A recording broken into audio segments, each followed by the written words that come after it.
لا شريك له ونشهد أن محمدا عبده ورسوله اللهم صل وسلم وبارك عليه وعلى آله وأصحابه أجمعين يا أيها الذين آمنوا اتقوا الله حق تقاته ولا تموتن إلا وأنتم مسلمون يا أيها الناس اتقوا ربكم الذي خلقكم من نفس واحدة وخلق منها زوجها وبث منهما رجالا كثيرا ونساء واتقوا الله الذي تساءلون به والأرحام إن الله كان عليكم رقيبا يا أيها الذين آمنوا اتقوا الله وقولوا قولا سديدا يصلح لكم أعمالكم ويغفر لكم ذنوبكم ومن يطع الله ورسوله فقد فاز فوزا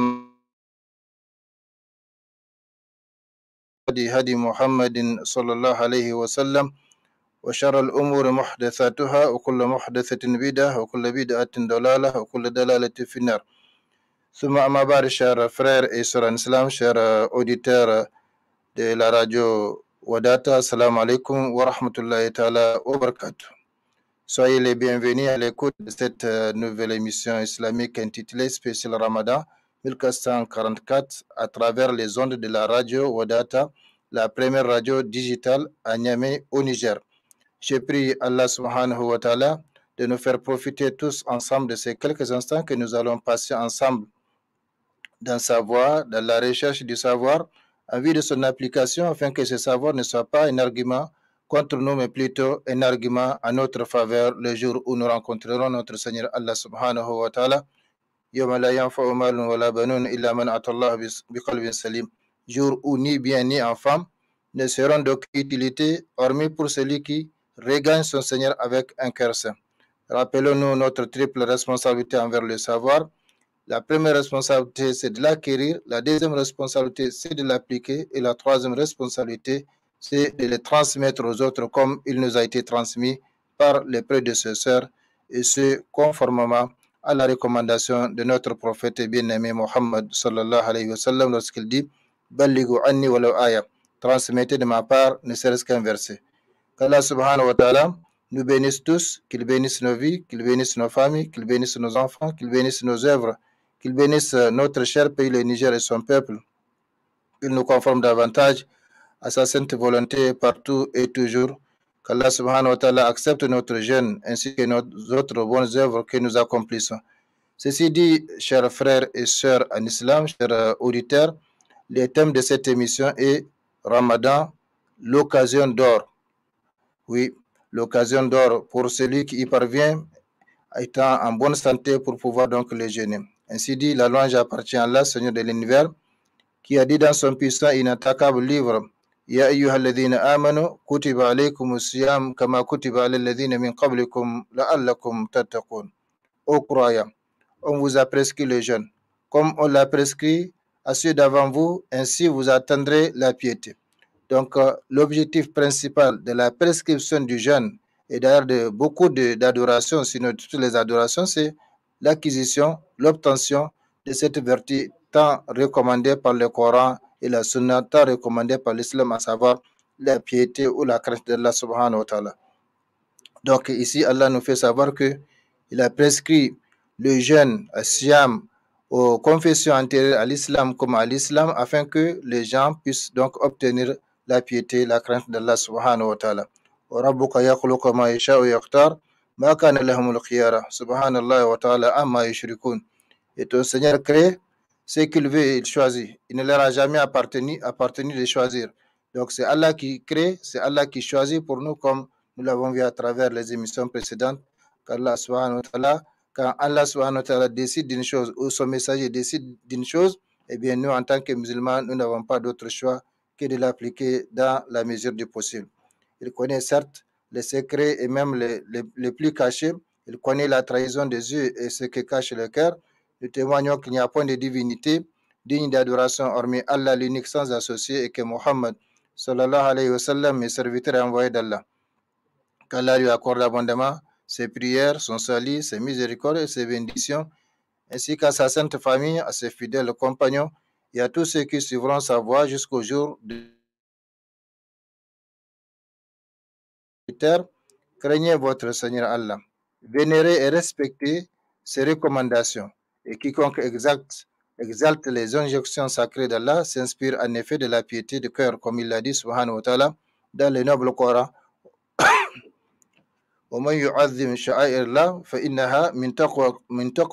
Sachez que la venue du mois de Ramadan est une occasion.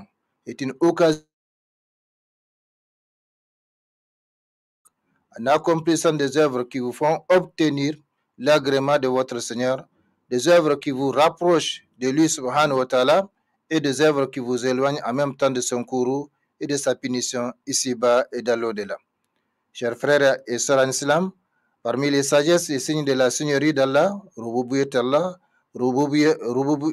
Tawhid Rububiyya, de son unicité et de la perfection de ses attributs, donc Tawhid Rububiyya, Tawhid Uluhiyya, Tawhid Al-Asma ou Sifat, eh bien, il y a le fait de distinguer certaines de ces créatures par des mérites particuliers et le fait de préférer certains lieux et moments par rapport aux autres, par rapport à d'autres, par la multiplication de la récompense des bonnes œuvres accomplies dans ces lieux et moments. J'ai donné l'exemple de la maison sacrée, de la mosquée sacrée à la Mecque, où une seule prière équivaut à 100 000 prières ailleurs. La mosquée du prophète, où une seule prière équivaut à 1000 prières ailleurs. La mosquée de Beit al-Maqdis, où une seule prière équivaut à 500 prières ailleurs. Donc, il a préféré certaines créatures par rapport à d'autres, certains lieux par rapport à d'autres, certains moments par rapport à d'autres. Et c'est comme ça, le Ramadan fait partie donc des moments ou des périodes privilégiées, préférées par Allah subhanahu wa ta'ala.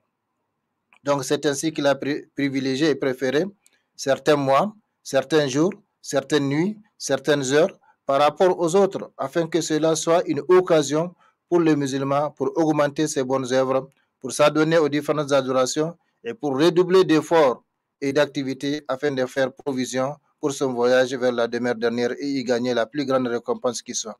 Donc, Allah subhanahu wa ta'ala, de par sa science, de par son indépendance absolue, il a créé et il a préféré. Et donc, parmi les choses qu'il a privilégiées, il y a certains mois, comme le mois de Ramadan, comme le mois de Zulhijjah. La première décade de Zulhijjah, c'est la meilleure des décades de toute l'année. Et le mois de Ramadan, c'est le meilleur mois de toute l'année. Et également, certains jours, il a préféré le vendredi par rapport aux autres jours. Certaines nuits, comme la nuit de Laylatul Qadr, et certaines heures, comme les derniers tiers de la nuit où Allah descend au ciel les plus proches et pose 3 questions. Qui me demande pour que je lui donne? Qui demande pardon?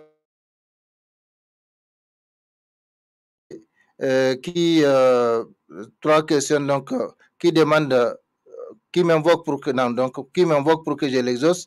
Qui demande pour que je... Comme le prophète sallallahu alayhi wa sallam a dit, la troisième ne me vient pas à l'esprit. Le prophète sallallahu alayhi wa sallam dit, donc chaque nuit, notre Seigneur le Très-Haut descend au ciel les plus proches et pose ces 3 questions. Justement, qui m'invoque pour que je lui donne, pour que je l'exauce? Qui demande pour que je lui donne? Et qui demande pardon pour que je lui pardonne. Donc 3 questions. Et cela chaque nuit, comme le prophète sallallahu alayhi wa sallam a dit, mais dans les derniers tiers donc de la nuit. Et il faut savoir calculer les derniers tiers de chaque nuit en fonction des saisons, en fonction des périodes.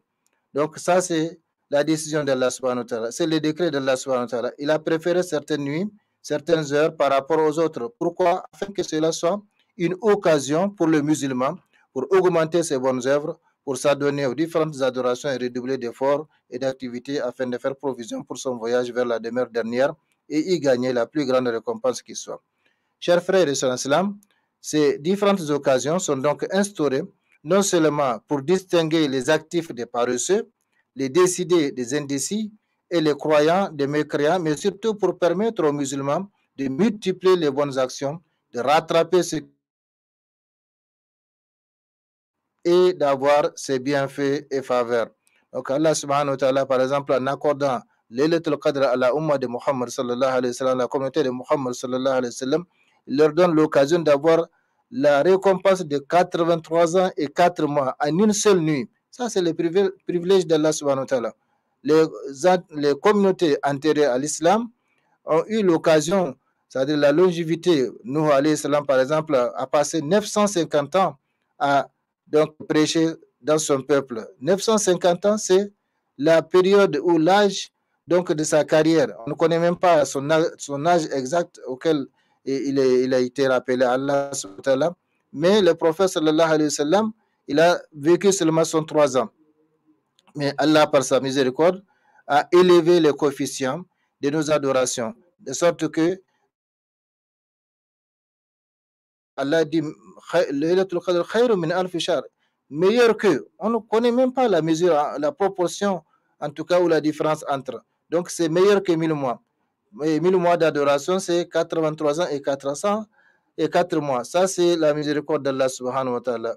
Ainsi, ces différentes,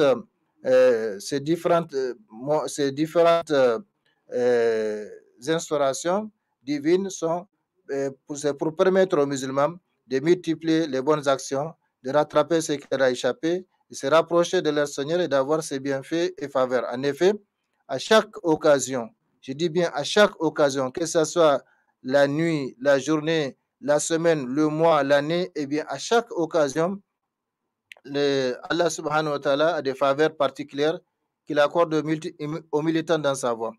Les bienheureux est donc celui qui sait profiter de ces occasions offertes pendant certains temps, car il se peut qu'il gagne une faveur qui lui fera mais éternel dans l'au-delà. En effet, en fait, toute la vie humaine est une occasion au cours de laquelle les obéissants réaliseront des bénéfices et intérêts, tandis qu'ils perdront les désobéissants. Donc, toute la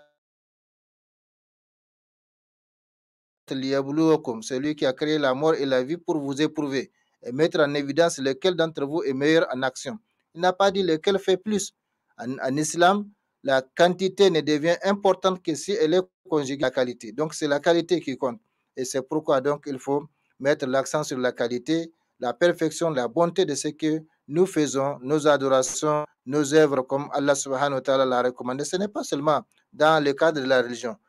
En toute chose, Allah veut qu'on perfectionne. Inna Allah yuhibbu idha amila ahadukum amalan an yutqinahu, dit le prophète sallallahu alayhi wa sallam. Allah veut, lorsque l'un d'entre vous accomplit une œuvre, qu'il l'accomplisse avec perfection. Pourquoi? Parce qu'il espère la miséricorde d'Allah subhanahu wa ta'ala. Et c'est comme ça, donc, quand nous prions, quand nous gênons, quand nous accomplissons le hajj, la umrah, que ce soit l'obligation du hajj ou de la prière, l'obligation du hajj ou de la umrah, que ce soit la prière obligatoire, la prière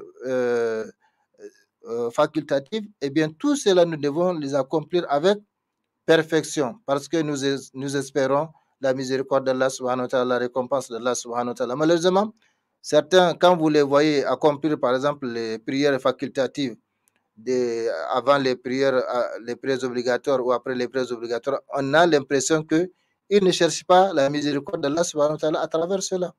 Or, entre la prière facultative et la prière obligatoire, il n'y a que l'intention qui fait la différence. Sinon, tout est recommandé, tout est obligatoire. Le fait donc de respecter les rakas, le fait de respecter la prosternation, le ruku, l'inclinaison, eh bien tout cela c'est recommandé dans les deux cas. Chers frères et sœurs, donc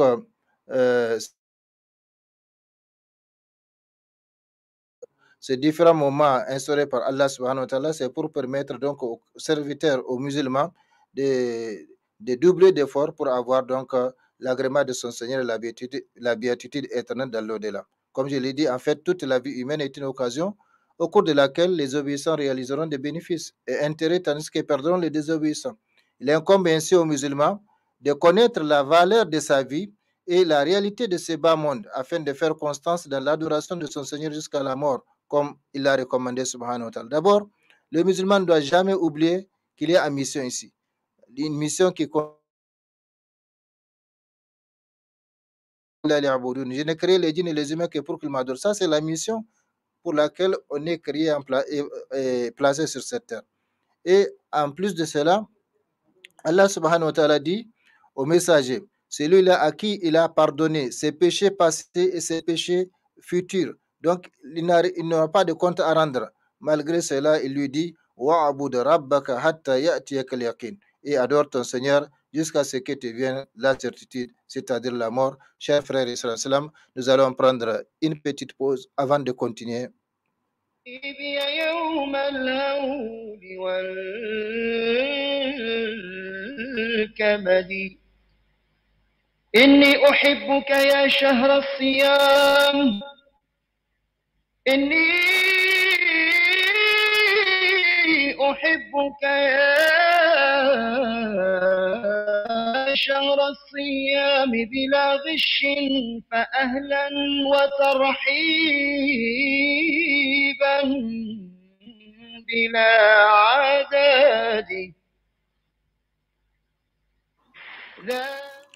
Oui, Allah subhanahu wa ta'ala dit au prophète sallallahu alayhi wa sallam, c'est lui à qui il a pardonné tous ses péchés. Et adore ton Seigneur jusqu'à ce que te vienne la certitude, c'est-à-dire la mort. Si le prophète à qui tout est pardonné devrait adorer Allah jusqu'à la certitude, jusqu'à la mort, eh bien, qu'est-ce que nous devons faire, nous qui avons des péchés? Très haut à distinguer le mois de Ramadan par des bienfaits, par des grandes récompenses, par des grâces et avantages indénombrables, ainsi que des privilèges et particularités qui font de ce mois béni une occasion d'or pour les croyants qui y parviennent et qui arrivent à le jeûner.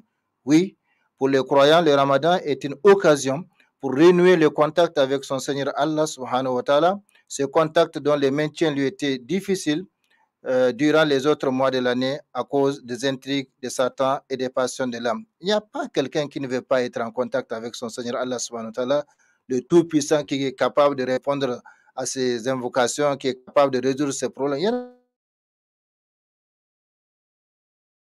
soit donc difficile, soit difficilement établi pendant les autres mois de l'année parce que là, il est libre. Tandis que pendant le Ramadan, Allah subhanahu wa ta'ala l'enchaîne. Allah l'enchaîne ainsi que les autres forces du mal. Donc, c'est une occasion pour renouer le contact avec Allah subhanahu wa ta'ala. Pour les croyants, le Ramadan est une occasion pour se réconcilier avec son Seigneur, le Très-Haut, auquel il a tant désobéi durant les autres mois. C'est pourquoi donc on doit mettre l'accent sur l'istighfar, la demande. Le prophète sallallahu alayhi wa sallam, les compagnons l'ont entendu dire Amin, Amin, Amin jusqu'à 3 fois, sans qu'ils voient quelqu'un qui parle ou quelqu'un qui invoque, quelqu'un qui prie. Ils ont dit, mais à qui tu dis Amin? À qui tu réponds? Le prophète a dit, c'est Jibril qui est venu. Et il a dit 3 choses. Parmi ces 3 choses qu'il a dites, il a dit que celui qui arrive à voir le Ramadan et qui n'est pas pardonné, qu'il ne soit pas pardonné. Et j'ai dit Amin, subhanallah. Si on parvient au Ramadan et qu'on ne fasse pas de sorte qu'on soit pardonné avant que le Ramadan passe, eh bien, en quelle occasion on va demander le pardon d'Allah subhanahu wa ta'ala? Là, le pardon d'Allah est étendu, les portes du feu sont hermétiquement fermées, tandis que les portes du paradis sont grandement ouvertes. Donc, c'est l'occasion pour demander le pardon d'Allah subhanahu wa ta'ala et se réconcilier avec son Seigneur Allah subhanahu wa ta'ala. Peut-être que cette réconciliation va durer jusqu'au Ramadan prochain si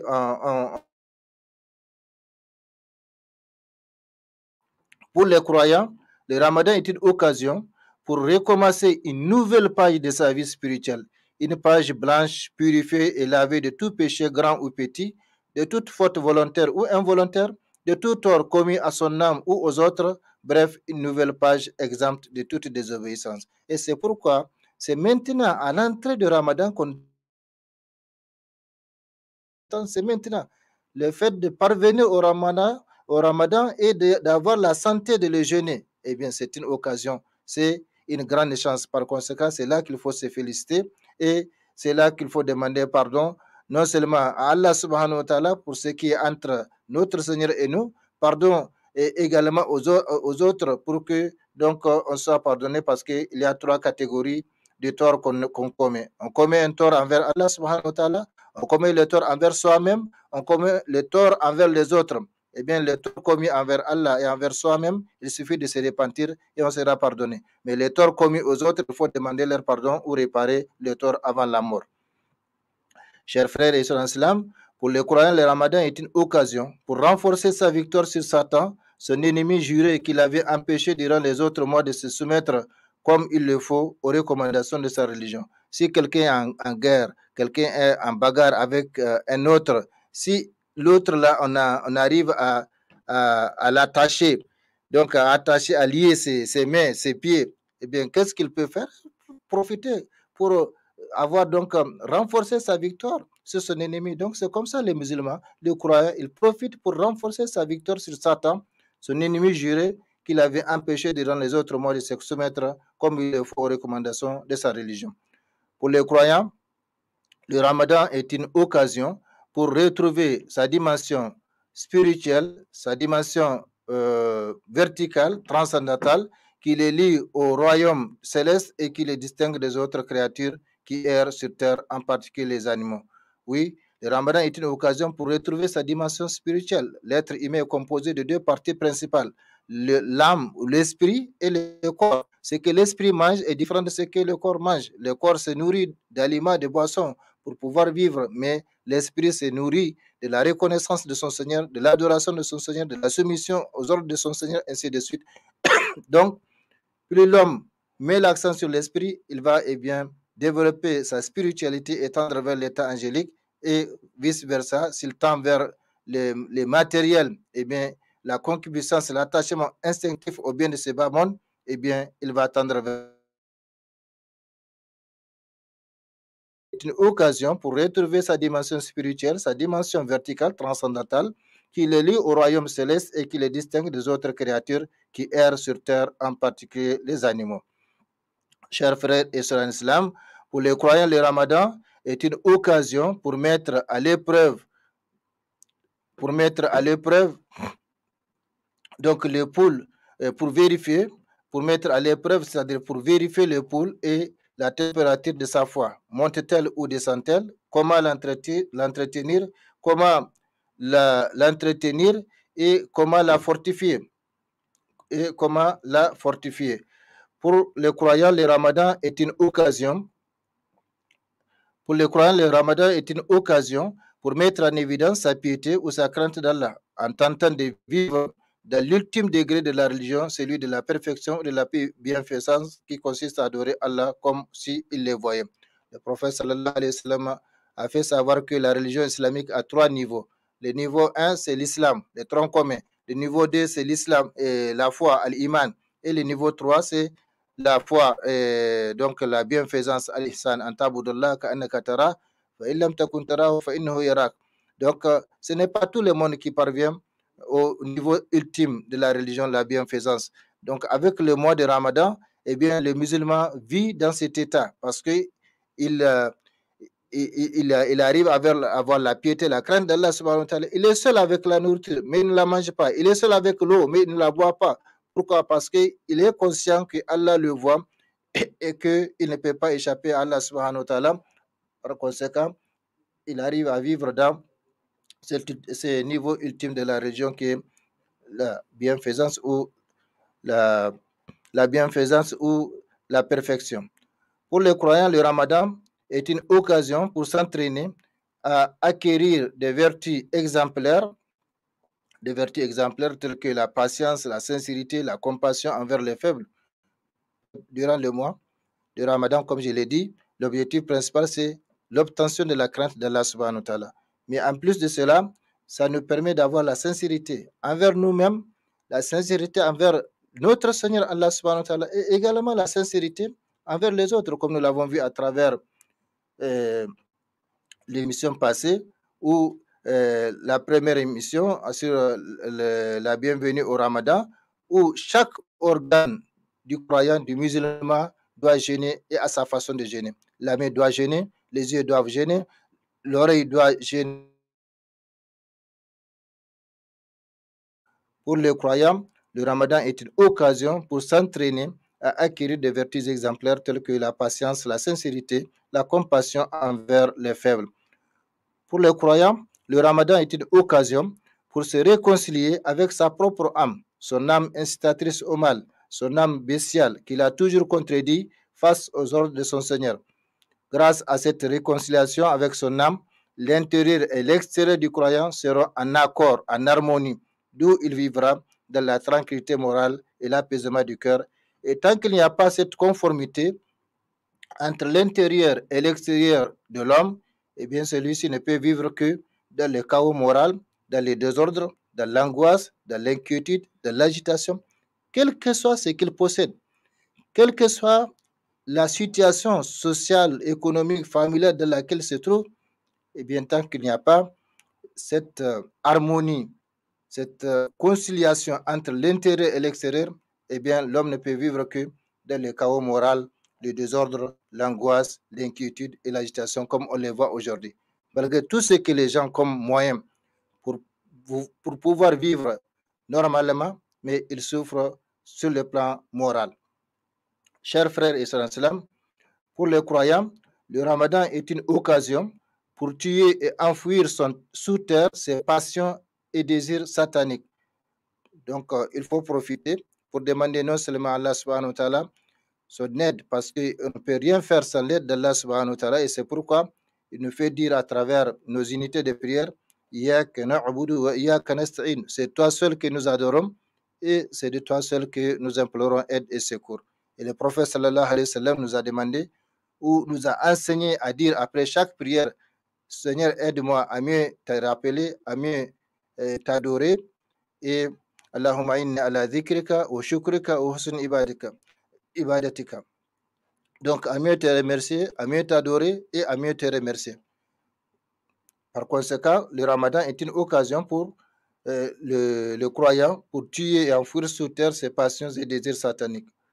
Pour le croyant, le ramadan est une occasion pour se réconcilier avec son entourage, en particulier avec les parents et les proches parents avec lesquels il ne s'entendait pas, à cause du feu, de la mésentente et de la discorde que Satan a réussi à allumer entre eux. Tout le temps, Satan ne fait que séparer les gens, surtout ceux qui s'aiment. Ça, c'est son travail et le travail de ce suppôt, donc de ceux qui l'aident. Chaque nuit, il tient un conseil et il demande à chaque agent de dire ce qu'il a fait. Parmi ces agents, un dit, je n'ai laissé, en parlant d'un musulman ou d'un croyant, je ne l'ai laissé que quand il a forniqué ou quand il a bu l'alcool.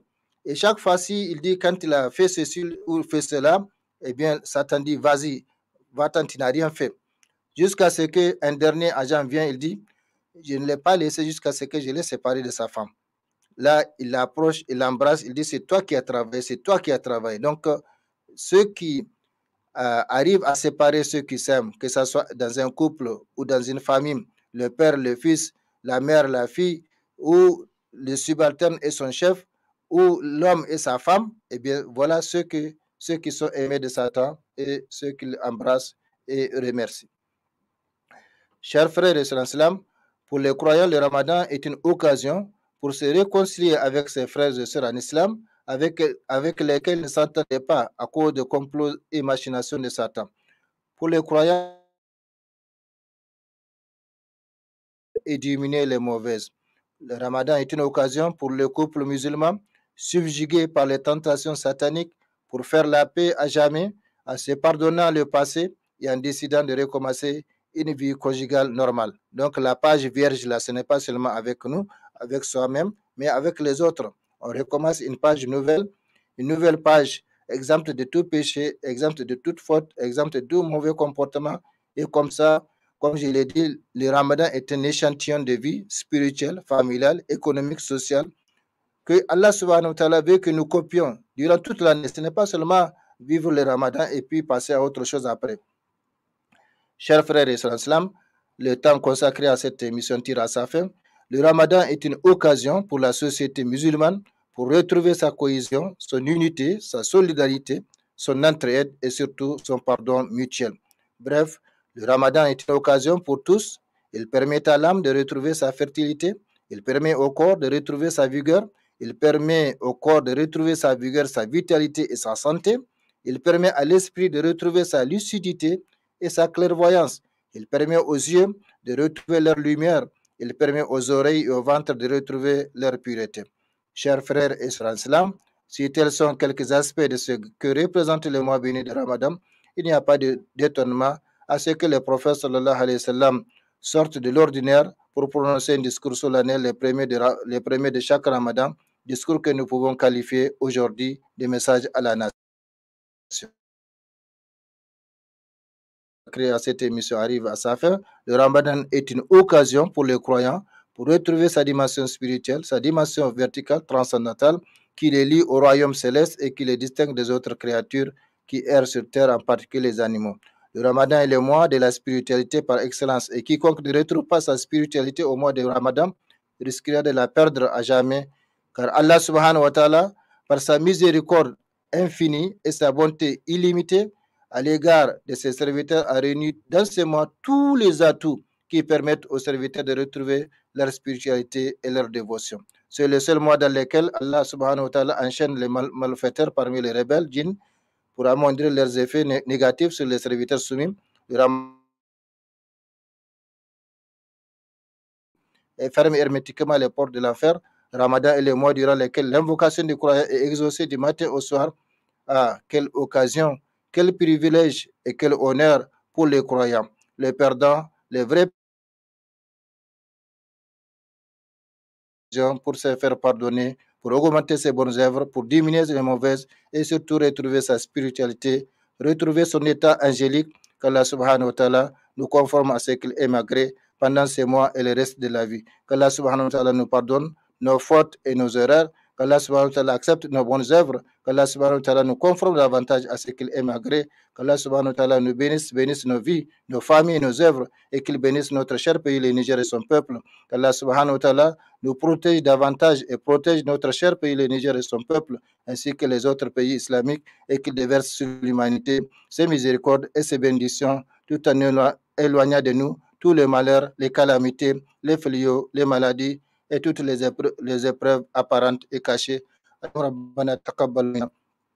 إنك أنت السميع العليم وتب علينا إنك أنت التواب الرحيم اللهم صل وسلم وبارك وعلم على عبدك رسولك محمد وعلى آله وصحبه أجمعين سبحان ربك رب العزة ما يصفون وسلام على المرسلين والحمد لله رب العالمين والسلام عليكم ورحمة الله تعالى وبركاته. فيك أيضا ما أبدا